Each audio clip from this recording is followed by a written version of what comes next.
เนี่ยกะตัวอยู่ว่าเป็นอุเบกขาเนี่ยอุเบกขานั่นเด้อุเบกขาอันเจ็บผู้เจ็บผู้ขึ้นผู้มวยผู้เจ็บเนี่ยในคนเมาเหล้าคนเมายาเขาเนี่ยก็หูนะเป็นอุเบกขาเหรอนั่นเป็นชาหิกอาหิกไม่มีอุเบกขาสองอันชาหิกอุเบกขาเนี่ยหันอยู่มีอยู่เจ็บอยู่ช้ำผู้อยู่ช้ำใจความเก่านี่อันนี้เป็นชาหิกอุเบกขานะเจ็บก็มาเกิดความเก่าว่ามาให้ความเก่าเจ็บอยู่ข้างมันเจ็บเหมือนกับมีอยู่ที่ตากีนั่นเป็นชาหิกอุเบกขาก็ไม่อาเจ็บก็เจ็บช้ำผู้ช้ำเย็นอยู่ชี้เนี่ยเป็นอาหิกอุเบกขามห้าผมรับไปมห้าผมแบบเจ็บเป็นมันอันนี้ช้ำมห้าปังไอ้อันนี้เจ็บช้ำใจเก่าอันนี้มห้าอ่ำปังอันที่เจ็บช้ำมีของเก่าเนี่ยเป็นนั่นเองนะเพราะว่าเย็นอยู่ชี้เลยเจ็บอยู่เจออุเบกขาเนี่ยเป็นมหาอุเบกขานั่นนะนั่นเป็นของไอ้ชาอาหิกมีชื่อว่าชาหิกของอาหิกเนี่ยของอาหิกอันมีปีหน้านะของชาหิกมีปีหน้าเจ็บอยู่หันอยู่ช้ำใจของเก่าเนี่ยอันนี้รู้เลยหันนั่นนะจะได้เปลี่ยนเป็นไทยอันตั้งให้โยนหน่อยที่หลวงพ่อพูดเดี๋ยวนี้เนี่ยสำคัญมากเป็นบทสำคัญเลยหลวงพ่อบอกว่าอันที่มันเจ็บปวดเต้นตอดย้ายไปย้ายมานั้นไอ้ที่ย้ายไปย้ายมาเนี่ยเป็นสมมุติเป็นบัญญัติเฉยๆว่าย้ายไปย้ายมาที่จริงแล้วอันคำว่าเจ็บเนี่ยมันมีเจ็บอย่างเดียวนั่นแหละเต้นต่อก็มีเต้นต่ออย่างเดียวนั่นแหละเนาะจะเป็นเจ็บเต้นต่อไหวร้อนหนาวต่างๆแล้วบอกว่ามันไปเกิดที่นั่นเกิดที่นี่เกิดที่นั่นที่นี่อันนั้นมันย้ายสันฐานย้ายสถานที่เฉยๆแต่สภาวะแท้ๆนั้นก็คือตัวเดียวเจ็บตัวเดียวเต้นตัวเดียวตอดตัวเดียวเนาะไหวตัวเดียวร้อนตัวเดียวหนาวตัวเดียวอย่างนี้ให้รู้สภาวะอันนั้นทีนี้การรับรู้สภาวะอันนั้นมันเกิดอย่างไรเมื่อมันเกิดการกระทบสัมผัสขึ้นทางตาหูจมูกลิ้นและกายอันกายเนี่ยมันกระทบเยอะเลยกายเนี่ยหมดทั้งล่างเนี่ยเมื่อมันกระทบแล้วมันจะไปรับรู้ที่มโนวิญญาณนั้นก็คือประสาทรับรู้ของเรื่องของตาหูจมูกลิ้นกายนะประสาทรับรู้เรื่องของตาหูจมูกลิ้นกายเนี่ยพอมันรับรู้แล้วมันรับรู้ตามันรับรู้เป็นรูปหูรับรู้เป็นเสียงจมูกรับรู้เป็นกลิ่นลิ้นรับรู้เป็นรสแต่มันไม่ตัดสินว่าเป็นรสอะไรกลิ่นอะไรดีร้ายมันไม่ตัดสินมันเพียงรับรู้แล้วจากนั้นมันก็ส่งมาให้มโนวิญญาณธาตุตัวมโนวิญญาณธาตุนี่เป็นธาตุใสเป็นตัวประสาทรับรู้ในหัวใจซึ่งตัวประสาทรับรู้ในหัวใจเนี่ยเมื่อมันรับแล้วมันจะมาแปรมาปรุงนะมันจะมาแปรมาปรุงเป็นความเจ็บหรือเป็นความสบายเป็นความรู้สึกเต้นตอดหรือฟุ้งอะไรต่างๆมันมารู้ตรงนี้มันมารับรู้ตรงนี้นะเมื่อมันมารับรู้ตรงนี้แล้วจากนั้นมันถึงขึ้นไปแปลเป็นเรื่องเป็นราวเป็นสังขารบนสมองอีกทีหนึ่งที่หลวงพ่อพูดเมื่อกี้นั้นที่ว่านั่นคือตัวมันสมองเนี่ยเมื่อแรกกระทบเนี่ยมันรับรู้แต่ไม่แปลอะไรสักอย่างแล้วส่งเรื่องที่รับรู้นั้นให้หัวใจเมื่อหัวใจรับรู้แล้วหัวใจก็รับความรู้สึกเกิดความรู้สึกคือเวทนาขึ้นมาตรงนี้ตัวเวทนากับจิตตาเนี่ยมันเกิดตรงนี้นะที่มโนหรือตัวจิตเนี่ยมันอาศัยหัตถยวัตถุเนี่ยเป็นบ้านเป็นที่อยู่นะเมื่อเป็นอย่างนั้นเนี่ยเวลาที่มันเกิดเจ็บขึ้นมาเนี่ยความรู้สึกความที่มันรู้สึกเจ็บนั่นน่ะมันเป็นเพราะมันมีอัตตานะมันมีอัตตาอยู่มันถึงมีความรู้สึกเจ็บขึ้นมานะถ้าไม่มีอัตตาความรู้สึกเจ็บไม่เกิดนะมันไม่มีความรู้สึกเจ็บเกิดขึ้นมาทีนี้เมื่อมันมีความรู้สึกเจ็บปวดเต้นต่อต่างๆเกิดขึ้นที่ใจที่จิตแล้วจากนั้นเมื่อเราพิจารณาตัวประเด็นสำคัญในการพิจารณานั้นหลวงพ่อบอกว่าไอ้ที่มันเจ็บที่เรารู้สึกเจ็บว่าเจ็บตรงเข่าตรงขาตรงแข้งตรงหัวตรงหลังตรงไหล่ตรงอะไรต่างๆเหล่านั้นน่ะมันไม่มีมันเป็นสมมุติเฉยๆความรู้สึกเจ็บนั้นมันมารู้สึกเจ็บที่ใจนะที่นามธรรมที่ใจนี้ที่เดียวเพราะฉะนั้นเวลาเราพิจารณานั้นการพิจารณาที่ว่านั้น ไม่ใช่ไปพิจารณาที่จะเอาเจ็บเอาปวดตามหัวเข่าตามหัวตามท้ายทอยตามหลังอะไรออกไม่ใช่ที่นั่นมันเป็นเพียงรูปที่ถูกรู้แต่ตัวที่ไปรู้ความรู้สึกนั่นคือตัวใจตัวจิตซึ่งอยู่ที่หทัยวัตถุนี้การพิจารณาก็คือพิจารณากลับเข้ามาถึงตัวที่รับรู้คือตัวจิตนี้เมื่อพิจารณาตัวที่รับรู้นี้เราจะเห็นอัตตาคือความรู้สึกเจ็บที่มันเจ็บเพราะมันมีอัตตานั่นเองเมื่อเห็นอัตตาอย่างนี้แล้วพิจารณาเอาตรงเนี้ยเอาอัตตาความรู้สึกเจ็บนี่ออกที่นี่ออกที่หัวใจนี่เอาออกนะอันนี้มันถึงจะถูกที่มันทีนี้เวลาพิจารณานั้นขณะเนี้ยบรรดาผู้ประพฤติปฏิบัติทั้งหลายเนี่ยจะมีอยู่สองลักษณะสองพวกที่หนึ่งนั้นเมื่อมีความเจ็บความปวดเกิดขึ้นนะพิจารณาความเจ็บความปวดตามที่ต่างๆด้วยใจที่รู้สึกเฉยต่อความเจ็บความปวดต่างๆนั้นหลวงพ่อบอกว่าถ้าหากมันยังมีความเจ็บความปวดอยู่แล้วเราบอกว่าเฉยอันนั้นไม่ใช่อันนั้นยังไม่ใช่ความเฉยที่ถูกต้องถ้าจะว่าเฉยนั้นเป็นความเฉยเหมือนแมวที่มันมีความบาดเจ็บเกิดขึ้นเนี่ยมันไม่ร่ำไม่ร้องอะไรนะมันเฉยอยู่กับความเจ็บอย่างนั้นอันนี้เป็นความเฉยที่ไม่ประกอบด้วยปัญญามันเฉยด้วยอะไรมันอาจจะเฉยด้วยอำนาจของสมาธิที่ไปกดข่มไว้ทำให้ไม่เห็นความรู้สึกเจ็บที่เกิดขึ้นที่จิตที่ใจหรืออาจจะเฉยเพราะความที่โมหะอวิชชาปิดบังไว้ทำให้เมื่อมีความเจ็บเกิดขึ้นแล้วจิตมันรับรู้ความเจ็บอยู่ที่หัวใจนี้แต่เรากลับไม่รู้สึกเพราะโมหะมันบังไว้สมาธิมันบังไว้อันนี้เป็นโมหะแต่ถ้าเป็นการเฉยที่ประกอบด้วยปัญญานั้นมันจะรับรู้ความรู้สึกต่างๆตามธรรมชาติเมื่อมันมีการกระทบทางตาหูจมูกลิ้นกายใจมันรับรู้ว่าเป็นอะไรแล้วมันจะส่งมาให้ที่จิตเกิดเป็นเวทนานะเมื่อเกิดเป็นเวทนาแล้วตัวปัญญาเนี่ยมันจะรู้ถึงความเจ็บที่เกิดขึ้นแล้วรับรู้ความเจ็บอันนั้นเป็นเวทนาขึ้นมาเมื่อรับรู้ความเจ็บอันนั้นเป็นเวทนาขึ้นมาเป็นความเจ็บขึ้นที่ใจแล้วอันนั้นแหละถ้ามันเจ็บขึ้นที่ใจอย่างนั้นน่ะมันประกอบด้วยอัตตาเนี่ยเมื่อเรายังไม่ถึงมรรคถึงผลเนี่ยมันมีอยู่แล้วมันกระทบเมื่อไหร่มันก็เจ็บอยู่ทุกครั้งไปที่เราไม่เห็นเพราะโมหะแต่เมื่อมันกระทบแล้วเราเห็นนั่นน่ะโมหะมันเปิดไปเนาะสมาธิก็ไม่บังเป็นจิตปกติธรรมดาที่ไม่มีอะไรมาปิดบังมันเราก็จะรับทราบอาการทางธรรมชาตินี้ที่จิตที่ใจเมื่อรับทราบอาการธรรมชาตินี้ที่จิตที่ใจแล้วตรงนี้แหละเป็นที่เราจะได้ใช้ปัญญามาพิจารณาเพื่อจะเอาออกเพื่อจะเอาอัตตาออกที่หลวงพ่อบอกว่าพิจารณาเพื่อเอาออกนั้นคือพิจารณาตรงนี้ตรงที่ใจที่มันรับรู้ความรู้สึกแล้วเห็นชัดอยู่อย่างนี้แล้วเราก็เฝ้าดูมันนะเฝ้าพิจารณาเฝ้าดูมันเอามันออกนะเมื่อมันออกไปแล้วนะอัตตาขาดไปแล้วทีนี้มันจะเป็นความเฉยโดยเป็นธรรมชาติแท้ๆเป็นความเฉยที่ประกอบด้วยปัญญาความเฉยที่ประกอบด้วยปัญญานี้หลวงพ่อบอกว่าบาลีเรียกว่าสะเหตกะนะสะเหตกะนะ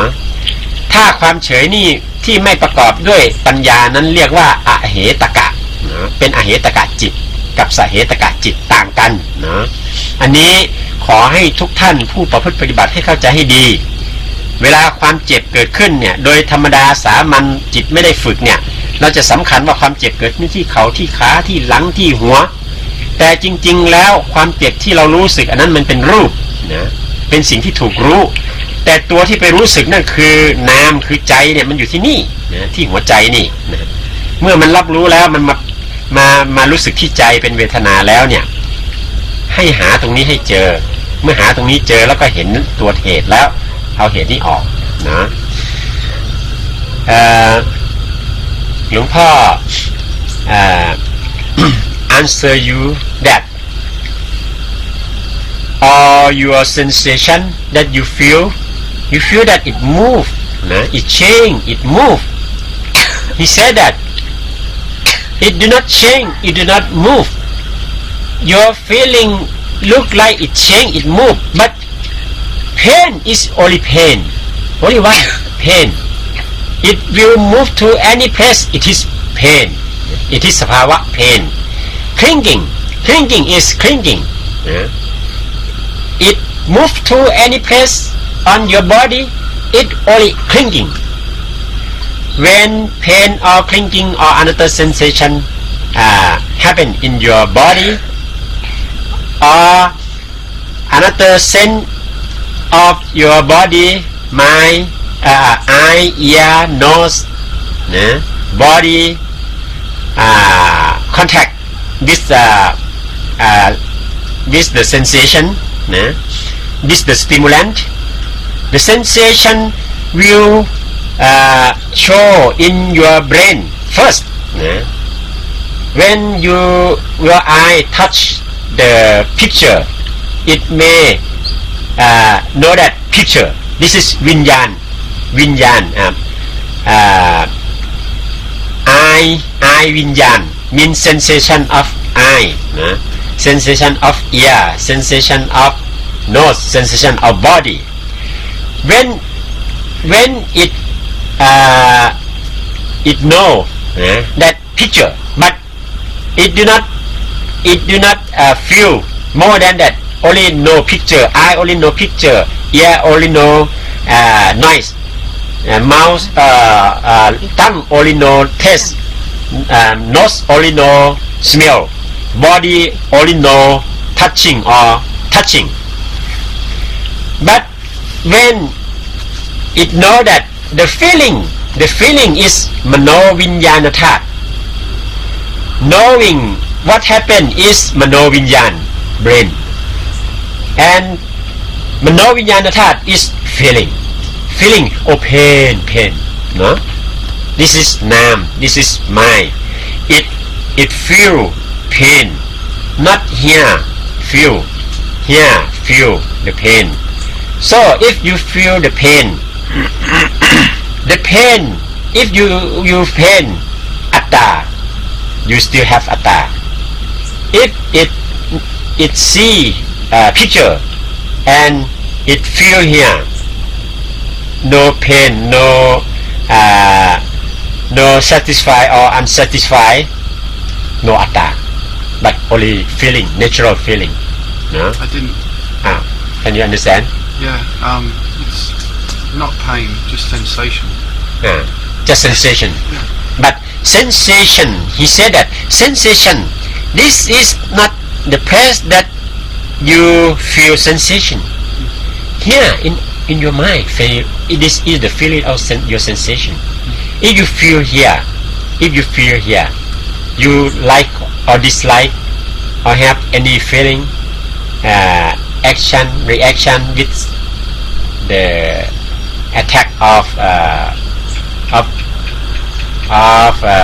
stimulant, that show that you still have atta here, and this is the place for you to observe for what? Observe for get out atta. If I don't feel anything here, if no sensation here. And after that he said that if you cannot feel here, it may be one moha, avijja, no, ignorant, cover it first, and second, your concentration, cover it, because your concentration, if you have strong concentration, it cover all, you will not feel. Even if here, if you have strong concentration, you will not feel it. Just like equanimous, but not, it is just like equanimous, but that equanimous, Luang Po said that equanimous just like the equanimous of cat, of cow, of buffalo, that it stay just like equanimous when rain come, hot come, sunshine on their body, nothing move, just like equanimous. But that is the equanimous without wisdom. Okay? But if you feel the touching of stimulant, and feel here, feel in your mind, in your heart, in your mind. The mind stay in heart. If you feel here and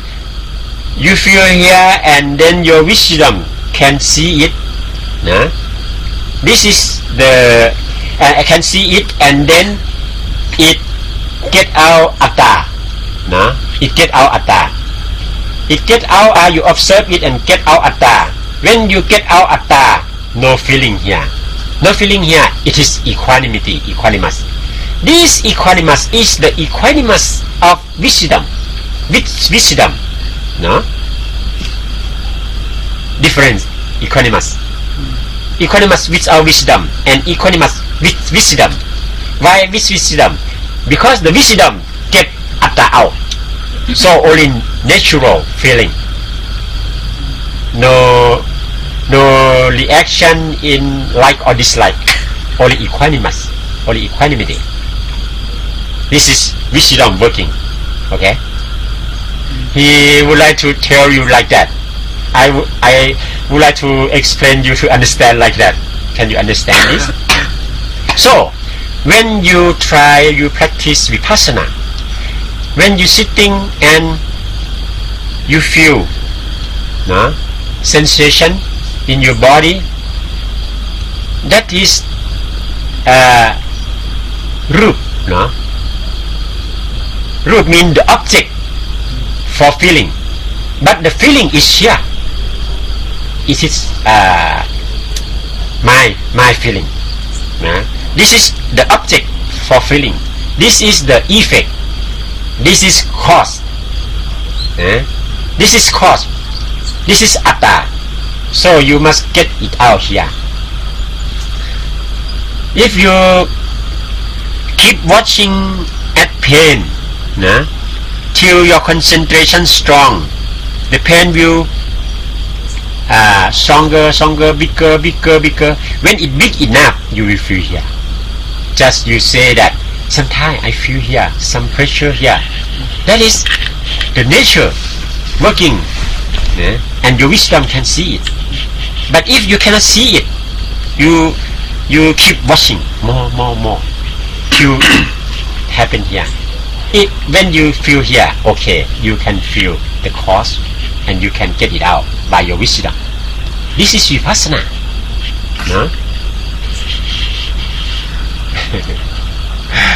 Really hard to tell or to make you understand, but I will try to do. Yes. Chang, hello. อุดกรอบปูนหลังๆก็เลยเอาปูนเดี๋ยวเลยพูดคำเดียวมันแน่แต่กลางในมันแน่ถึงทั้งวันพี่นั้นเจ็บเต้ว่าหลังก็เจ็บยอก็เจ็บขาก็เจ็บมันกำหังมีอยู่ที่กลางขาตรงเห็นมาว่าตีมาเกา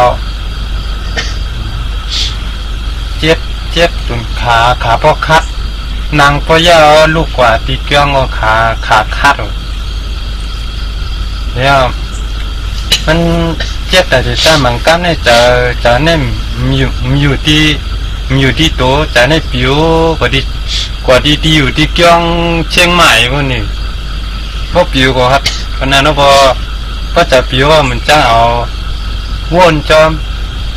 เพราะว่าเนี่ยก็อายุมันหันก็จานมากขึ้น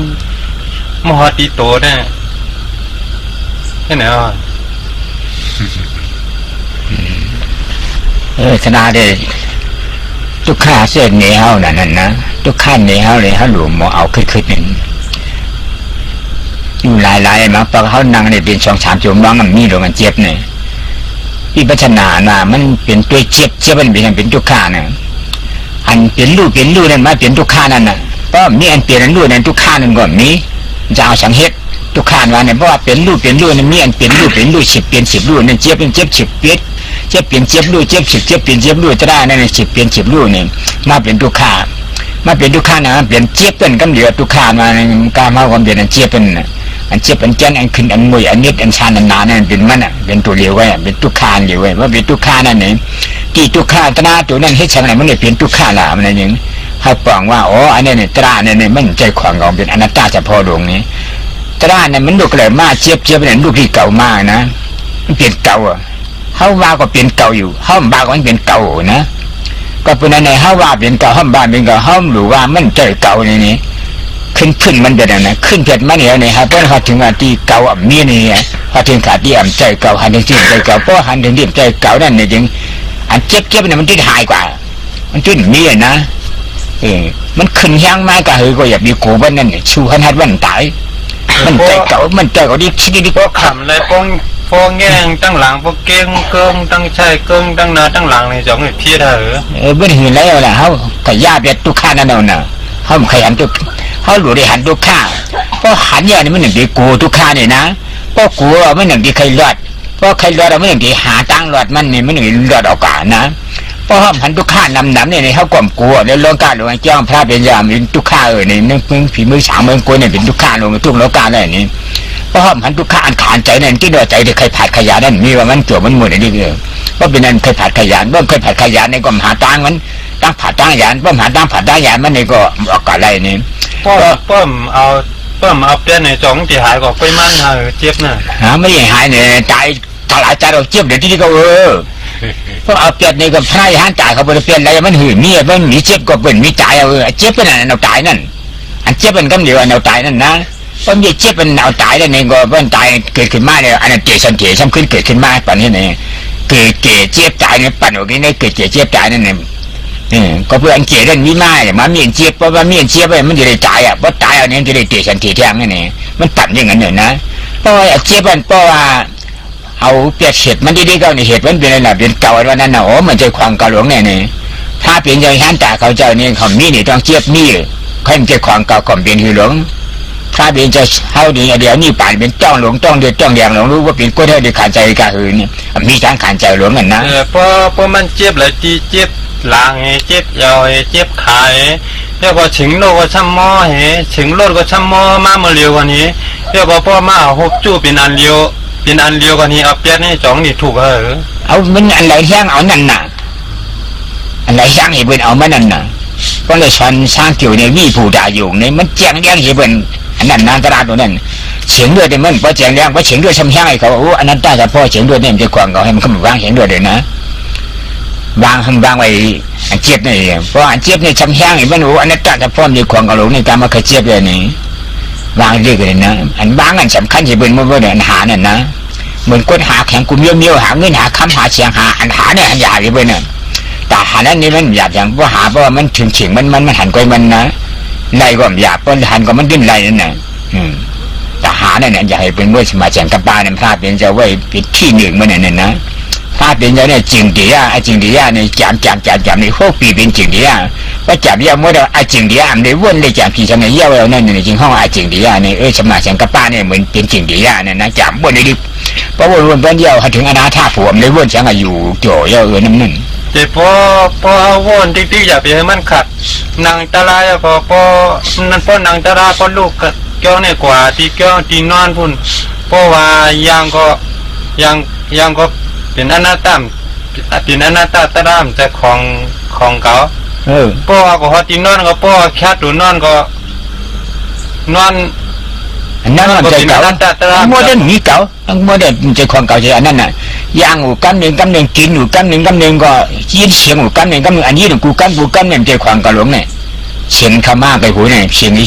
บางยีเนี่ยจะเสียงกว่าบางยีนี่เสียงกว่าให้ฉันไม่เสียงกันละเนี่ยมันเป็นอนิจจาอันมันเป็นอนิจจาเนี่ยครับขาไม่เสียงกว่ากันเป็นทุกข์ตราเนี่ยอย่าไปเปลี่ยนนี้ใจเปลี่ยนเนี่ยมันเนี่ยอะไรมันเปลี่ยนดีกันยินดีกันยินที่เสียงกันยินเนี่ยเปลี่ยนอนัตตาดีกันนั่นน่ะตัวเลยเกิดมากเกิดเอาอนัตตาเสียงกันน่ะเจ้าคู่ชาวตาขาหน้าจีวากายาตัวล่าหลวงพ่อคู่เนี่ยนี่อันหูเขาเนี่ยมีหาหูน่ะ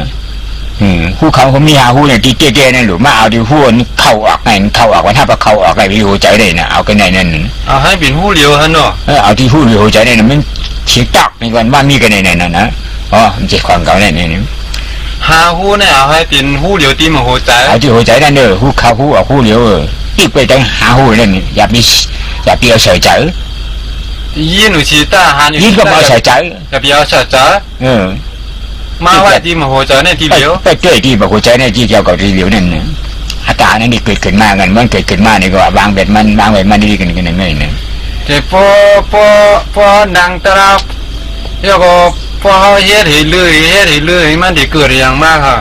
มันจังเกิดอย่างที่เราดูคือที่เกิดอุเบกขาอาหิอุเบกขานั่นน่ะเหมือนเรื่องมาเนี่ยเหมือนที่เขาอยู่ธรรมดามากูว่านั่นนั่นเป็นอาหิอุเบกขารู้นั่นอยู่ทั้งวันน่ะมีช่างหลง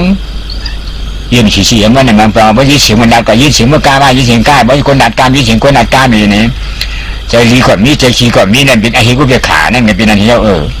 แต่พอเฮ็ดที่ต่อนะต่อถึงข้ามเท่าน่ะ ฮะ พอวนพอเฮ็ดต่อถึงเตะจากกลางนะต่อถึงกลางข้ามฮะ เจอนี่นาลีเลย ข้ามว่าให้ปอกปล่อยให้ปอกนั่นน่ะ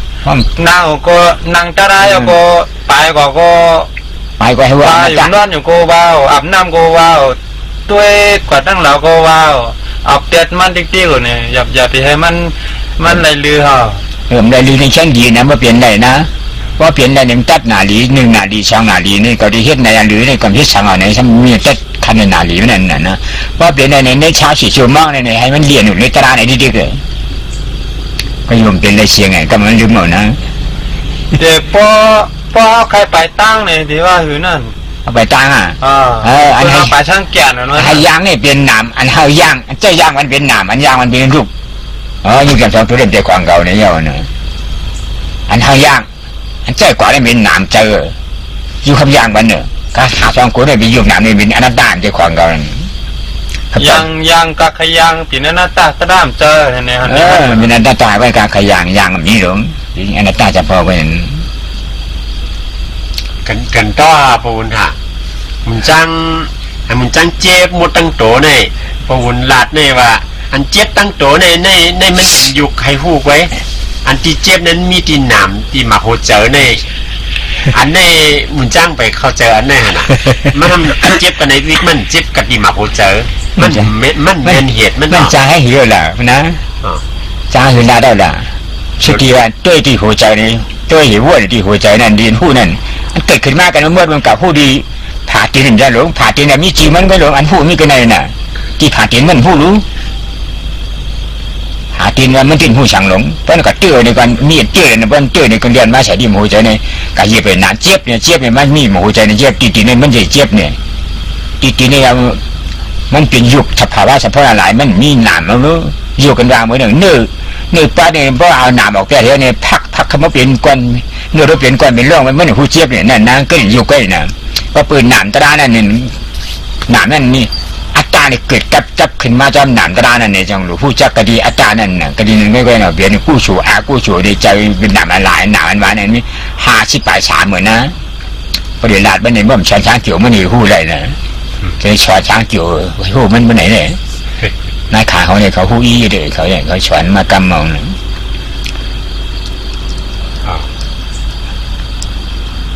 เลี้ยวเนาะคนแถวเดียวเนาะเป็นหือขาเลี้ยมือดีฮะดีสิ่งนี้มีอย่างขามันเนี่ยก็เหมือนหนังกูวันของก็หมอจ้างสั่งมาเฮ็ดเพราะวนว่าตัวลมเขาล้มบอกให้ใกล้ว่าไหนสั่งเพิ่นนั่งไหนสั่งจอกนี่จะสั่งยกมือนี่ยกกันไหนนี่นี่ไหนตัวฉันก็ติดอยู่กันไหนเก่าสั่งยกกันไหนตัวไหนก็ติดคอยกให้นี่ใจนี่แค่ยกกันนี่ที่สั่งอาบติดจอกขึ้นมาเลยนะในใจนั้นจะเป็นปีที่ปัจจัยเป็นปัจจัยนั่นเมาอันวันนั้นเมาขึ้นมาเลยยกมือในจอกกันเนี่ย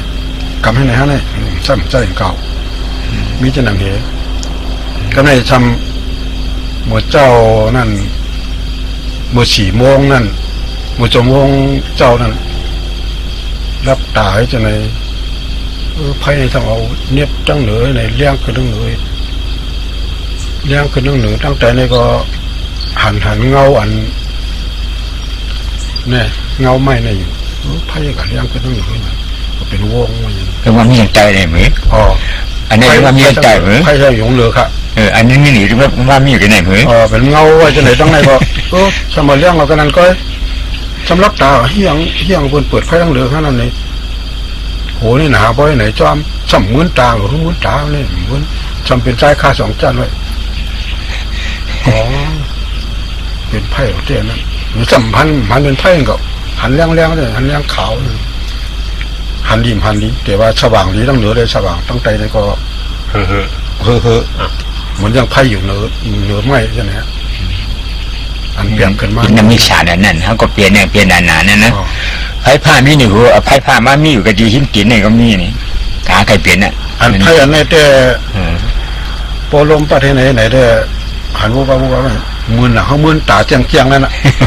มือหนาเขาอยู่เอาชุดในชมลงมาในมือตาตัวไหนเนี่ยขันในเสียงมดไหนนะรับตาหนีนั่นรับตาหนีเลยถ้าไม่ไหนก็เป็นนั่นหนูรับเก่งๆนั่นก็เป็นนั่นหนูไพ่ในหันดีนะอันนี้เนี่ยมีกันนั่นครับตลาดนะเป็นยังไงนะดีเอารู้นั่นนะนี่โลกาว่าเป็นนั่นโลกอุตบาดีนี่เงาเลี้ยงนั่นว่าเกิดมาอยากรู้ว่าเขาเว้ยนี่พรานจะว่าเจ้าเป็นชาวไปกี่เขาเจ็บเกิดก็เจ็บเครื่องเจ็บอะไรก็เจ็บนั่งให้ก็ดึงเจ็บนั่งให้ก็ดึงชานก็เลยปวดเอานะปวดเฉียงกันล่าปวดเฉียงกระต่ายเอานะเฉียงกันล่าอะไรเฉียงกระต่ายนะเบียนเนี่ยไอ้เฉียงกระต่ายหลังอยู่กันอยู่มันทั้งมันอยู่ก็อยู่เผยอยู่มันเนี่ยไม่มีอยู่มันจะไม่มีเนี่ยเขามาห่มห้อมพร้อมกันในการเขาอยู่จังมวยมาห่มพร้อมกันเขาสภาวะจะอันเดียวกันนะอันไม่อันกัดอันเจ็บอันจ้องอันจัดอันหยิมอันจับอันยายเขาเนี่ยกินเหมือนกันเนี่ยอันเขามาอยู่ที่เดียวกันเพราะเขามาอยู่ที่เดียวกันเนี่ยก็เหมือนเนี่ยกวนฉานก็มาเกิดเจียมก็มาบอกพี่เพียรก็แทงบอกพี่ดิ๊กก่อนมาเกิดเจียมแทงเกิดดิ๊กก่อนมาเกิดจางใช่ไหมน้ำยึดถอกดิ๊กเหมือนนั้นเลยนะเราดีกินพักแน่ดีกินแน่แน่อยู่ชนะเองเขาเหตุการณ์เนี่ยมือเฉียงขันตาทาสภาวะเฉพาะนะเหมือนนั่นนะสภาวะเหมือนกันนี่จะไม่อยู่ที่เดียวกันนี้จังเพราะว่ามันเป็นเฉียงขันตาทาด้านนี้ก็อันเพชรก็กับอยู่กินทั้งมันอันเพชรหนึ่งอันมากเกิดใจเจียมก็กับกินทั้งมันอันเกิดเจียมอันมากเกิดจางกินมันเกิดจางไอ้เขามีอยู่ทั้งเผยว่าเนี่ยมันจะเป็นมีมันเลยเนี่ยเฉียงขันตาทานั่นเฉพาะมันเป็นนั่นเนี่ยเขาปลงใจนะยุคนำเหตุการณ์เนี่ยว่าเหตุการณ์นี้ก็มันตุกขานั่นมันผ่านเนาะนะจะเปลี่ยนขนาดตุกขาจะเปลี่ยนขนาดอันนั้นตาในบินอันนี้จ่าทุกข้านขานใจมันผิดอนัตตามใจความเก่าเรานะความเจ้าของเก่าเนี่ยก็มันก็มีเว้ยนี่จังหวะสามมาเฮ็ดนั่นเพราะยินเสียงคนก็เกี่ยวว่ามาใส่ใจเอาเสียงคนนั่นอะไรยาวกว่าก็เลยเพราะยาวกว่านี่จอกขึ้นมาเลยเทียงเอามือเลยละนี่ขึ้นมาเทียงนี่เลยตรงกับที่เปลี่ยนจากนั้นที่ก็เนี่ยเนี่ยยังถือเลี้ยวโยคุณจงกลเป็นยังไงมั่งสภาวะธรรมที่เกิดวันนี้กับเมื่อวานนี้ผิดกันเลยค่ะมันเป็นยังไงเมื่อวานนี้แบบว่ารู้อาการเจ็บปวดแล้วก็สงบสว่างแล้วก็สบายตลอดทั้งวันแต่วันนี้ตั้งแต่เริ่มต้นเลยตั้งแต่ตีสี่มานั่งนะคะนั่งสักพักหนึ่งปรากฏว่าปวดเข่ารุนแรงมากมันเหมือนกับเอาตะปูตีพอตีมันปวดแล้วมันล้าวมาถึงนิ้วเลยนะคะมันสะท้านมันมีความรู้สึกทำไมมันปวดขนาดนี้ก็เหงื่อการแตกทีนี้เราก็ไม่ถอยคือหลวงพ่อชี้แนะอยู่แล้วว่าเกิดอาการอะไรก็ตามต้องอดทนแล้วก็สู้มันและอีกอย่างหนึ่งนี่เรามีความรู้สึกว่าเราศรัทธาแล้วก็มีความแรงกล้าในการที่จะสู้เพราะว่าสภาวะธรรมที่มันหลุดพ้นมันที่เกิดตั้งแต่เมื่อวานนี้เรายังเชื่อมั่นอยู่นะคะมันก็เกิดเป็นในลักษณะอย่างนี้ก็เฝ้าดูมันอาการที่มันปวดปรากฏว่ามันมีความรู้สึกว่ามันมาเป็นชุดคือหมายถึงว่าชุดแรกที่ต่อไปแล้วมันซ่านมันปวดซ่านเนี่ยนะคะแล้วมันก็ทุเราแล้วมันก็มีอีกชุดหนึ่งมาอีกเรียงกระดานมาให้เราเฝ้าดูเราก็พยายามที่จะนำคำแนะนำของท่านหลวงพ่อทีมาว่าให้ใช้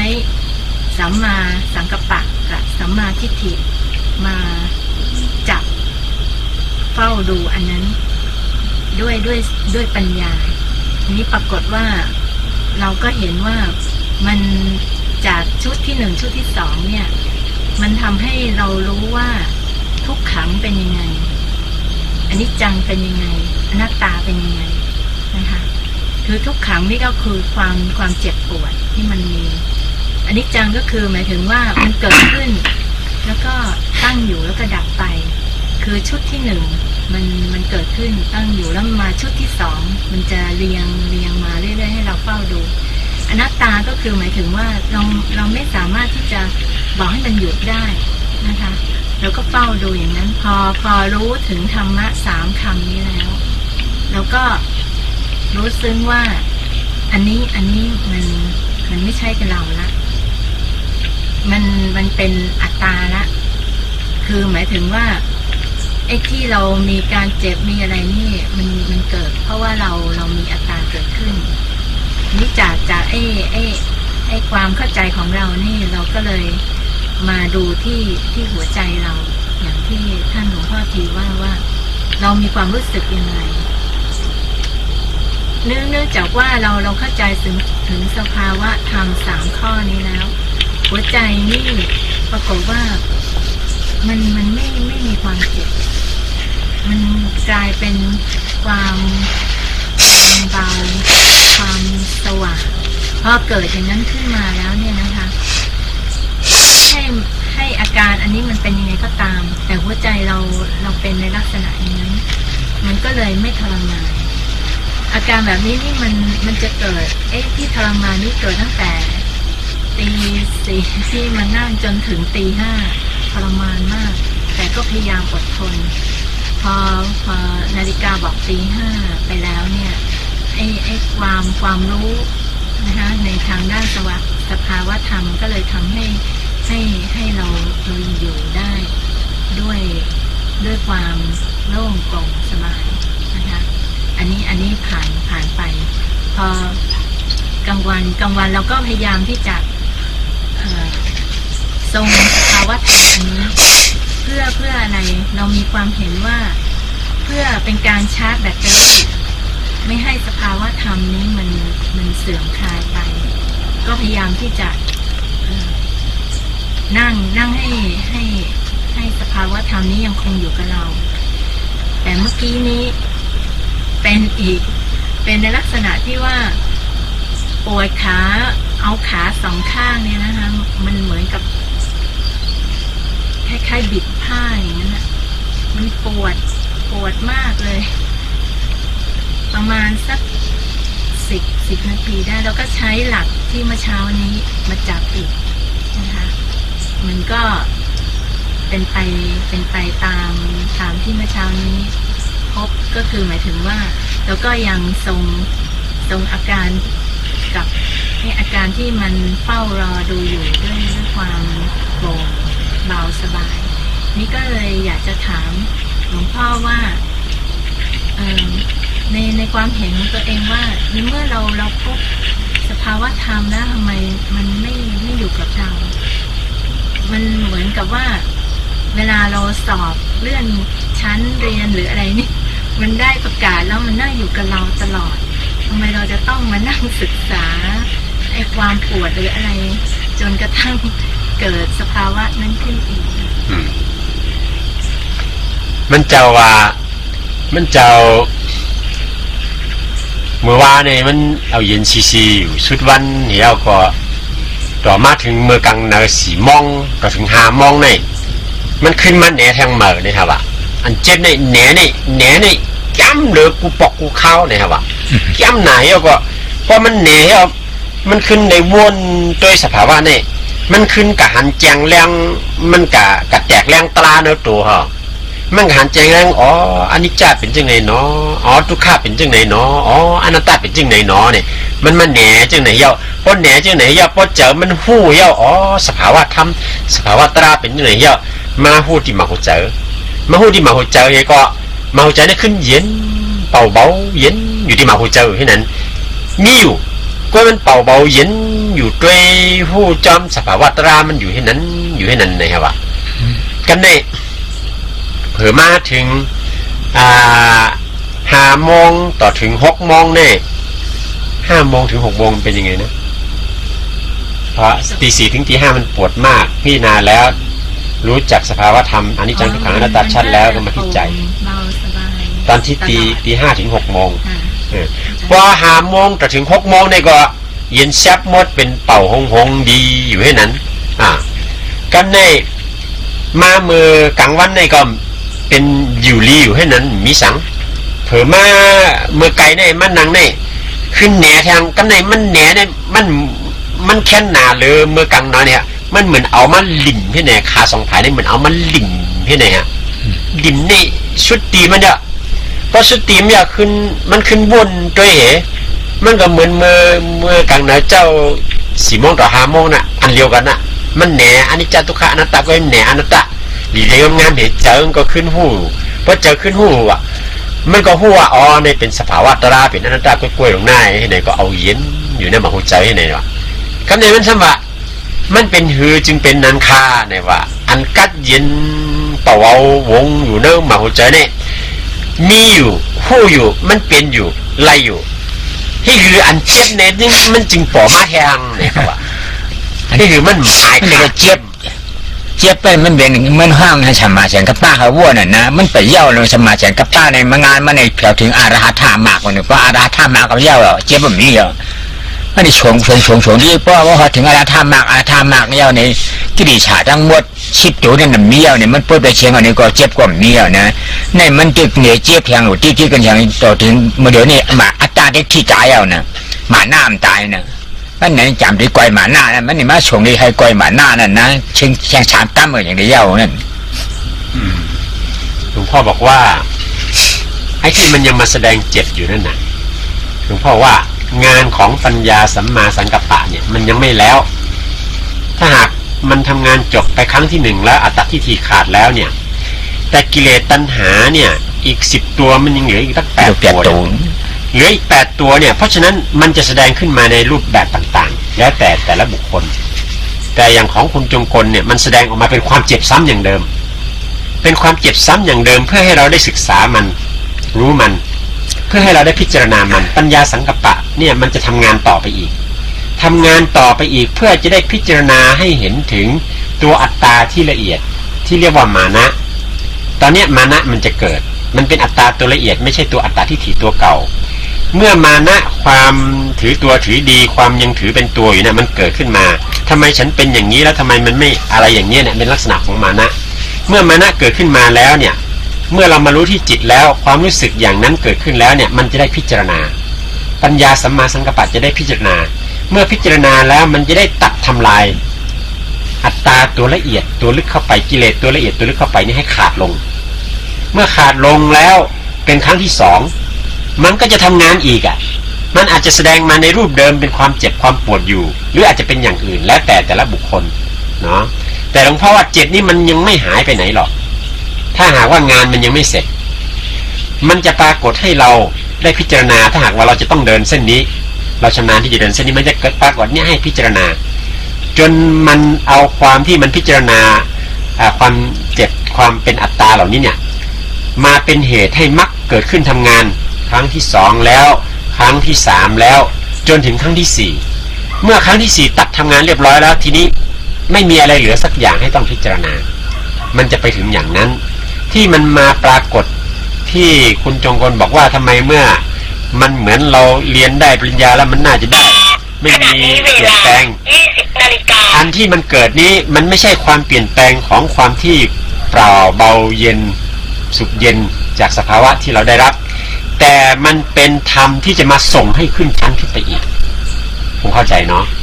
เป็นธรรมที่จะส่งให้ขึ้นชั้นขึ้นไปอีกเรื่อยๆจนกว่ามันจะเสร็จงานมันไม่ยอมหยุด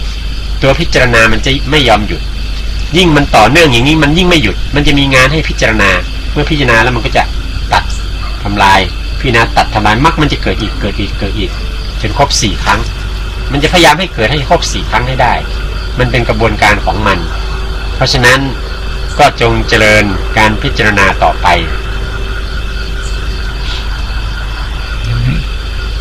วิชีเป็นยังไงบ้างเหมือนเมื่อวานดูลมหายใจ ใจแล้วก็ดูเวทนาปวดหลังปวดขา แล้วเป็นยังไงเวลาเวทนาปวดหลังปวดขาเกิดขึ้นแล้วเป็นยังไงความรู้สึกเป็นยังไง รู้สึกคือก็ยืนยันกับอาจารย์เหมือนเดิมไม่ยอมรับมันค่ะ ก็เฉยกับมันอยู่ ก็เฉย มันเจ้าว่ามันเจ้าเฮ็ดก็เหมือนมือว่าเนี่ยว่ะมันจะขึ้นกับตัวลมเอาอานาปานาเหซ้ำกันในเจ็บปวดต้องตอดป่อมาเนี่ยก็ขึ้นหู้ห้ำขีมจมมันเหเป็นอุเบกขาหู้ตัวอยู่ให้ไหนตัวเหก็มันมีการก็ตัวลมเหผู้เจ็บผู้ปวดเหตัวลมเหให้ไหนอ่า ขณะนี้มันบุญญาคืนของเงินนะการสมาชิกกับป้าแห้งมันมีเนี่ยถ้ามันทิ้งพยายามเชียงคารุไปขายานนั้นไปเพียวมันก็เอาเชียงคารุไปขายานเนี่ยก็เป็นเชียงคาระอุปขาละลายยานน้ำป้าเอาไว้นะ หลวงพ่อบอกว่ากำลังของปัญญาสัมมาสังกัปปะนั้นมันไม่พอมันจึงไม่มีอะไรก้าวหน้า สาเหตุที่เป็นอย่างนั้นเพราะว่ามันยังไม่ถึงเวลาที่จะถึงสังขารุปเปกขายานตัวจริงแต่เรากลับไปเอาความวางเฉยต่อสภาวะทุกข์ที่มันแสดงขึ้นมาซึ่งมันจะเกิดด้วยอำนาจของสมาธิมันมาบังไว้เสียทำให้ตัวใจผู้รับรู้ตัวนามผู้รับรู้เนี่ยไม่แสดงอาการให้เรารู้สึกชัดเจนเราไม่เห็นอัตตาเราไม่เห็นทุกข์ตัวความเจ็บต่างๆเหล่านั้นหลวงพ่อได้พูดเมื่อกี้แล้วว่าอันนี้เป็นเพียงรูปที่ตัวรูปเนี่ยมันไม่ทำหน้าที่อะไรมันแสดงให้ดูเท่านั้นเองแต่ความรู้สึกต่างๆนี่มันมาเกิดที่นามที่ใจเวทนาต่างๆมันเกิดที่ใจแต่เมื่อเวทนาเกิดขึ้นที่ใจมันเป็นความเจ็บเรารู้อยู่ว่ามีความเจ็บแต่เราไม่เห็นรายละเอียดของความรู้สึกคือไม่เห็นตัวอัตตาที่กำลังครอบอยู่และทำให้เราเจ็บอันนี้สาเหตุเพราะว่าเราเอา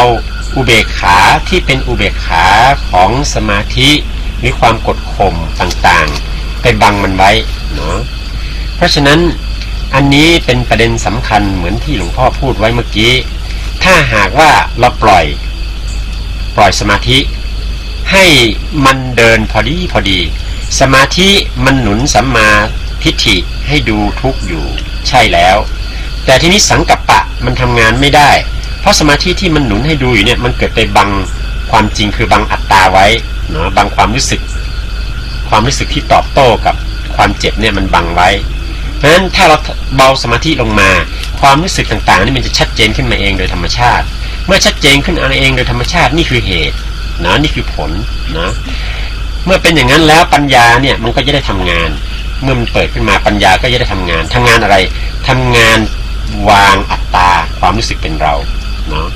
แล้วก็จะได้เข้าถึงสภาวะที่เป็นอนัตตาแท้ๆที่เป็นอนัตตาที่ประกอบด้วยปัญญาสมบูรณ์เป็นสังขารุปเปกขายานที่สมบูรณ์เมื่อมันเป็นสังขารุปเปกขายานที่สมบูรณ์แล้วนั่นแหละธรรมมันถึงจะก้าวหน้ามรรคผลมันจึงจะเกิดอันนี้หลวงพ่ออธิบายให้เข้าใจอย่างนี้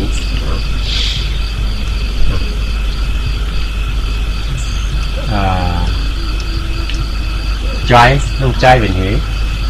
เจ็บขาอยู่ค่ะสมวนชื่อหือละขบวนพิจารณาจุมันก็มาตัวติมังหัวเจ้าก็หายกาพอนะคะก็ปอมมาเรื่อยๆพอมันเจ็บมาเนี่ยติมาหัวใจเป็นหือพองอ่ะจังเลยตัวมันเป็นหือพองละจังขีนจมหัวเจ้ามาขีมาจ้องหักเย็นอยู่ให้นั้นน่ะก็จังอารมณ์มนสบายนั่นมาหัวใจในจังนี้มาเป็นเช่นนั้นนะเพราะมันเป็นมาหัวใจกำมันก็เจ็บอยู่ที่เก่าอยู่ค่ะเจ็บอยู่ที่แข้งที่ขาเนี่ยนุ่นกับเจ็บที่มาหัวใจเจ็บค่ะมันจะว่า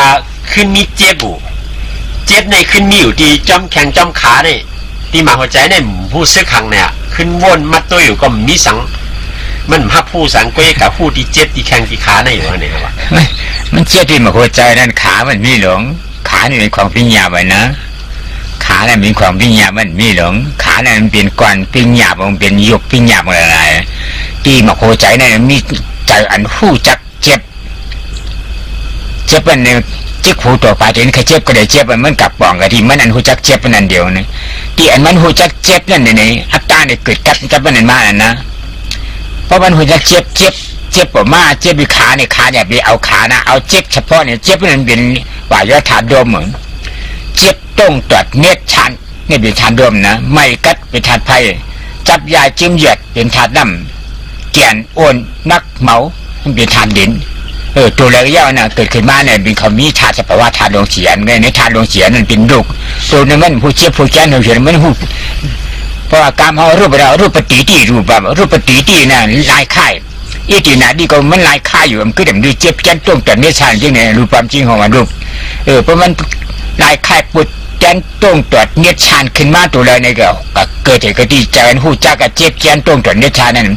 อัตตาเนี่ยเกิดกับขึ้นมามันหนูว่นกันดินะโอ้อนัตตาหลงเนี่ยเป็นความเอาเขาเจ็บมากก็ได้เจ็บเยอะมันเกิดมาดีใจนั่นนะอันเจ็บมันเอาเตียนหัวใจเจ็บนั่นนะหูจักเจ็บนั่นเนี่ยเอาเตียนหูจักเจ็บนั่นที่ในนั่นมันดูเอามันเอาอันหูจักเจ็บเลยเนี่ยโอ้อนัตตาเกิดความเอาว่างไปกันไหนนะโอ้อนัตตาเกิดว่างไปกันไหนเข้าใจมือเยอะกันก็อันมันเป็นในมือเนี่ยเจ็บเนี่ยมันกะหันมีตีขาติ๊กมันกะหันที่มาหัวใจเนี่ยมันย้อนอีสังค่ะมันย้อนอีสังค่ะเนี่ยจะเฮี้ยนสังมันผู้ที่บอกว่าเนี่ยกะเอาขนาดนี้กันนะปีญาประมาทมันบอกเฉพาะนะอันนี้มันเปลี่ยนปีประมาทอันหัวใจได้ที่ได้เปลี่ยนปีประมาทนะมโนวิญญาณธาตุเนี่ยขานมาเนี่ยมันเจ็บนี่มันเปลี่ยนประมาทเขามันเกิดมาทำกันเนี่ยนั่งเดือดใจตั้งใจเลยตั้งเจ็บเนี่ยก็เกิดกับกันขึ้นมาขาเนี่ยเป็นความปีญามันมีรู้นะขาเนี่ยมีรู้เป็นความปีญามีจื่อมันไว้นะมันเจ็บเลยตั้งอันผู้จักเจ็บเนี่ยขาเกิดกับกันขึ้นเพราะว่าเจ็บเกิดเราเนี่ยก็อันผู้จักเจ็บเนี่ยเกิดขึ้นมาเนี่ยเพราะเกิดขึ้นมาเนี่ยก็อัตตาเนี่ยเกิดกับขึ้นมาว่าอัตตามีนี่ก็เจ็บมันก็มาเดี่ยมมีนี่บางเป็นอัตตาเนี่ยโอ้มันใจความกันว่างขึ้นว่างกันคือกันเดือดชวนมาเนี่ยก็ขัดพุทธกายนะบางขัดพุทธกายนี่มือปอเท้านั่นเนี่ยเย็นเฉียวๆนะดีนะตลาดเนี่ยพอเข้าใจเข้าใจในหนังขิงว่าบ่มีนะคำในบ่มเคยนอนในหนังยึดเตี้ยว่านะเจียงอีลาพานเนี่ยเจ็บนะโปตายอยู่นี่มันตายโปนี่มันตายมันใจความเขารู้เขาตายยังมันใจความเขารู้เขาอยู่ที่ใดเนี่ยกันหนังในถังมันเปิดหนังในถังมันนี่กำจับครบนี่ขึ้นมาที่ครูถั่วไปที่เน้นเลือดไม่เป็นไพ่ยังไงเอาลีตัวมือเดียวนี่อีลาพานบางตันมันเลยไว้เงินนะชักสิโพก็รู้ดีในหนังอุดเป็นยังไงฟ้องวันนี้ก็พิจารณาอย่างหลวงพ่อว่านะครับอันเอามาอันอย่างมาก็ว่าเป็นอนัตตาใจของเราว่าอย่างอันโมดมันเข้ามาทางในก็ว่าอย่างอันโมดมันคราวนี้มันบุกปวดพอปวดเขาว่าใจของเขาเขาก็ไปทำเองทีนี้หูเราจะเปลี่ยนหัวใจรู้สึกเลยอย่างความรู้สึกเนี่ยมันรู้สึกที่หัวใจมันไม่ได้รู้สึกที่แข้งแล้วก็ได้สัมผัสแล้วอย่างสัมผัสแล้วเวลาปล่อยที่หัวใจนี่ไม่ได้ปล่อยที่แข้งเนาะนั่งไปมันอันขามันกระตุกขึ้นแล้วก็เหมือนกับอันเข็มมาแทงที่หลังจืดเวลาเข็มแทงที่หลังนี่รู้สึกที่หลังก็ว่ารู้สึกที่ใจที่หลังเขายังรู้สึกที่หลังอยู่นั่นรู้สึกที่ใจเตื้อนั่นน่ะมันความคมของปัญญาของที่พิจารณามันบอกพอมันจะว่ามือในเนี่ยแต่มือเหนือเนี่ยมันเฮ็ดเหมือนจึงประวุนแหน่แล้วก็มันเป็นเจ็บเป็นสังปมาโอ้อนัตตามจะของเราอนัตตามจะของเราติ๊กปล่อยติ๊กให้ไหนกำไหนก็มันก็ขึ้นสีเนียวนะครับว่าเอาดีอยู่ก็ขับไปถามว่ามือมันขึ้นในมือมันเจ็บมันสังในจ่องมันมาเตอร์ที่เจออันหูเจ็บในจ่องเตอร์จ่องหูตีนั่นเนี่ยขั้วขาหมดเลยในเพราะมันเปลี่ยนมาในมันมาหูกันในข้าก็ปล่อยแปดเป็นอนัตตาติ๊กปล่อยแปดเป็นอนัตตาติ๊กให้ไหนกำในมือมันนังมาไกลในมันมีเหมือนเจ้าอีสังแหลมเนี่ยมันแตงกลางหลังในมันเจ็บหนาเย่อชลุงขึ้นมาให้นั้นก็เจ็บหนาเย่อชลุงขึ้นมาให้นั้นนั่นค่ะว่าจ่องเตอร์ที่เจอเนี่ยต้านหันนะครับว่า มันแผ่มาหัวใจนะเพราะมันแผ่มาหัวใจคุณรถแก้นมาหัวใจเนี่ยเมื่อคุณรถแก้นมาหัวใจนี่เอาหาลายกันว่าหาลายกันนั้นมันเป็นหมักอย่างนั้นนะนั่นมันมาปัญสติมันหมักไปหับไปนั่นเข้าใจเนี่ย ที่มันแทงที่หลังจิ๊กเนี่ยมันยังไปรู้สึกเจ็บที่หลังมันรู้สึกแม่นที่ อันนั้นเป็นตัวว่า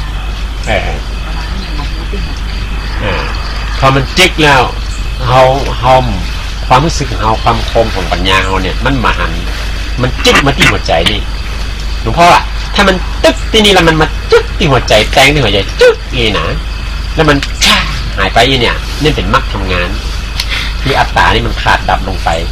แต่ที่มัน ถ้ามันแบบอย่างเสียเราบอกว่าอนัตตาแจ้งของเรา อนัตตามแจ้ของเขาท่องเอาไปนั่งกับใจได้ดีอยู่แต่ว่าสำคัญเนี่ยวันนี้หลวงพ่อเทศวันนี้สำคัญมากๆเลยเจ็บนี่มันไม่ได้เจ็บกับหมู่นี้นะมันเจ็บที่นี่ตัวที่ฮับทุกความเจ็บที่ใจต้องพอที่นี่มันรู้สึกที่นี่ถ้ามันยังรู้สึกแสดงว่ามันคมมันโมหะบังอยู่ ถ้าเมื่อใดมันเจ็บแล้วมันมารู้สึกที่นี่จืดนั่นน่ะใจได้ละอันนั้นน่ะ อย่างนี้เอามันยัดจุ่ย แต่ว่าต้องพิจารณาที่นี่เกิดที่เหตุเนาะที่ใจที่ฮับรู้ความเจ็บนั้นต้องเอาที่นี่ถ้าเอาที่นี่นิ่มๆแล้วฮะ ขามันกระตุกอีก ขามันกระตุกมันนั่งขาต้มขึ้นมาให้ไหนเนี่ยมันเป็นช่างไหนครับวะ ว่าจะทันลมไม่หรอก เป็นธาตุลมมาได้วะมันเป็นอย่างนั้นเป็นธาตุลมมาได้ ถ้ารวมห้องตัวนึงลูกพิจารณามันก็อย่างอนัตตาอนัตตาเนี่ยเป็นไหนห้าเนี่ยให้ผู้จำอนัตตาเงิน ธาตุลมห้องไปดูรู้ว่าโอ้อัตตามเป็นอีนี่เองนะธาตุลมห้องไปดูเพื่อให้เราได้พิจารณาให้เห็นถึงอนัตตาของมันนะบังคับมาได้มันเกิดมาคนเดียวแต่สำคัญถ้ารู้แล้วเนี่ยเวลามันอีขึ้นมาแล้วใจรู้สึกเป็นยังไงกับอาการนั้นต้องพอตรงนี้อย่าไปพอรายละเอียดนี้พอรายละเอียดที่นี่ที่ใจที่มันรู้สึกกับอาการที่มันขึ้นมาสงสัยนี่มันคิดขึ้นไปละนั่นหรอมันคิดนั่นคิดนี่ขึ้นไปละมันเว้ห่ำตันหันตันนี่สกรรมมันพุ่งขึ้นไปคิดอย่างละต้องพอให้ดีอย่างเงี้ย ถ้าพิจารณาถูกที่มันจะเป็นยังไง ถ้าพี่นาทูนี่มันจะลงที่หัวใจติ๊กๆอ่ะมันใจหัวใจนิบๆมันจะรู้สึกถ้ามันเป็นสิ่งที่มันชอบใจมันก็ทรมานที่หัวใจมันจะว่าพอเฮาวุ่นแมนตีกับแมนตีมาหัวใจอะไรมันได้เป็นจื้อหือเนี่ยครับว่า มันว่าตลาดโฉกไงมันได้แตกว่าเจ็บเนี่ยคุณรถเจ็บกับทั้งตัวคุณรถเจ็บมาหัวใจเนี่ยฮอดกับที่คุณเปิดลงมาเนี่ยเลี้ยวนั่นนะมีแทงเจ็บเนี่ยมีแทงเจ็บยาเนี่ยมันได้อยู่ที่เปิดหมักตลาดอันอยู่ในแทงนั่งหนาขึ้นไว้อยู่ค้างไว้อยู่ไปเย้าเนี่ยมันขึ้นมาห้องแทงกำบนห้องมันขึ้นตัวขึ้นในจึงเนี่ยมันขึ้นห้องเอาเนี่ยนะ เพราะว่า ขึ้นแทงจันนี่ เพราะว่าถ้าว่ามันรู้สึกความรู้สึกต่างหลายเนี่ยมันสามารถรู้สึกชัดที่ใจหมดแล้วเนี่ยเช่นเวลามีเจ็บเกิดขึ้นแล้วมันแทงปั๊บเข้าไปที่หัวใจเลยรู้สึกที่ใจชัดเลยเนี่ยพอแทงปั๊บเข้าไปที่หัวใจแล้วมันหายวับไปเลยอย่างอันนี้เป็นมรรคทรงแล้วทีนี้มันจะเย็นก็อยู่วางหนึ่งบางคนอาจจะเย็นเป็นชั่วโมงบางคนอาจจะเย็นเป็นวันแล้วจากนั้นเนี่ยมันก็จะมาแสดงใหม่แทนมันจะห้องไปดูแทนเอนิปัสสิโกการห้องไปดูนี่อาจจะห้องไปดูได้เป็นความเจ็บอย่างเก่ามาก็ได้หรืออาจจะเป็นความรู้สึกอย่างอื่นมาเนาะเมื่อเป็นความรู้สึกอย่างอื่นมาอย่างมากก็ดีมันก็จะมาชัดที่หัวใจนี้แล้วก็มาวางที่หัวใจเนี่ยถ้าวางที่นี่แล้วก็มันตึงแม่นล่ะมักมันไปส่งติดอย่างคุณจงกลมันทำเนี่ยมันเอหิปัสสิโกทำมันมาห้องไปพอทำละแต่มันเป็นอันเก่าเป็นความเจ็บอันเก่าแต่เป็นความเจ็บที่มีรายละเอียดเมื่อเป็นอย่างนี้แล้วถ้าว่ามันชัดที่หัวใจแล้วมันมีอาการแปลกๆเกิดขึ้นมาตัดมักเกิดขึ้นมาตัดแล้วก็มันเกิดขึ้นจันอ่ะมันจะพยายามขึ้นจันติ๊กๆอ่ะมันแล้วมันถึงเนี้ยติ๊กๆอ่ะมันส่งมาให้พิจารณาติ๊กๆอ่ะเนาะเพราะนั้นจัดตรงนี้ได้ดูดีๆมันถึงหันไม่ชีติ๋มเป็นยังไงบ้างครับ